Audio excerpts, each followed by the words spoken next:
நீங்கள் நிறைய கார் நின்றுட்டுருக்க காரில் பார்த்துருப்பீங்க, இந்த மாதிரி வைப்பரெல்லாம் எடுத்து விட்டு வச்சுருப்பாங்க.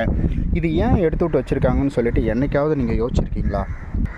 இது ரொம்ப முக்கியமானதுங்க. காரை பொறுத்த அளவுக்கு உங்களுக்கு இந்த வைப்பர் அப்படின்றது பார்த்திங்கன்னா ரொம்ப ரொம்ப முக்கியமான ஒன்று. ஏன்னா நம்ம முன்னாடி பார்க்கக்கூடிய விசிபிலிட்டி ஃபுல்லாகவே இந்த வைப்பர் மூலிமா தான் நமக்கு தெரியும். எப்படின்னா, உங்களுக்கு ஏதாவது தூசு வருது, மழை பெய்யுது அப்படின்னா இந்த முன்னாடி கண்ணாடி மூலிமா தான் உங்களுக்கு தெரியும். ஸோ நீங்கள் இந்த வைப்பரை நீங்கள் இப்படி எடுத்து விடாததுனால ரொம்ப நேரம் நீங்கள் வெயிலே வண்டி நிறுத்தியிருக்கீங்க அப்படின்ற பட்சத்தில் நீங்கள் விடாமல் விட்டிங்கன்னா இங்கே பாருங்கள், ஒரு தடம் மாதிரி தெரியும் பாருங்கள். ஸோ உங்களுக்கு கிளாஸில் எப்படி தெரியுதுன்னு தெரியல, இந்த இடத்துல தடம் மாதிரி தெரியும். அதாவது இந்த கண்ணாடியோட ஹீட் அதிகமாக பட்டு இந்த பிளாஸ்டிக் இங்கே பாருங்கள், அந்த ரப்பர் போயிடும். இந்த ரப்பர் போயிடுச்சுன்னா சம்டைம்ஸ் இதில் இருக்க மண் உங்களுடைய கண்ணாடியை கீறுறதுக்கான வாய்ப்புகள் இருக்குது. அதில் இருக்கிற இரும்பும் உங்களுடைய கண்ணாடியை கீறுறதுக்கான வாய்ப்புகள் இருக்குது. அதுக்காக தான் உங்கள் வண்டி ரொம்ப நேரம் நிற்கிதுன்னா இது இப்படி எடுத்து விட்டுருங்க.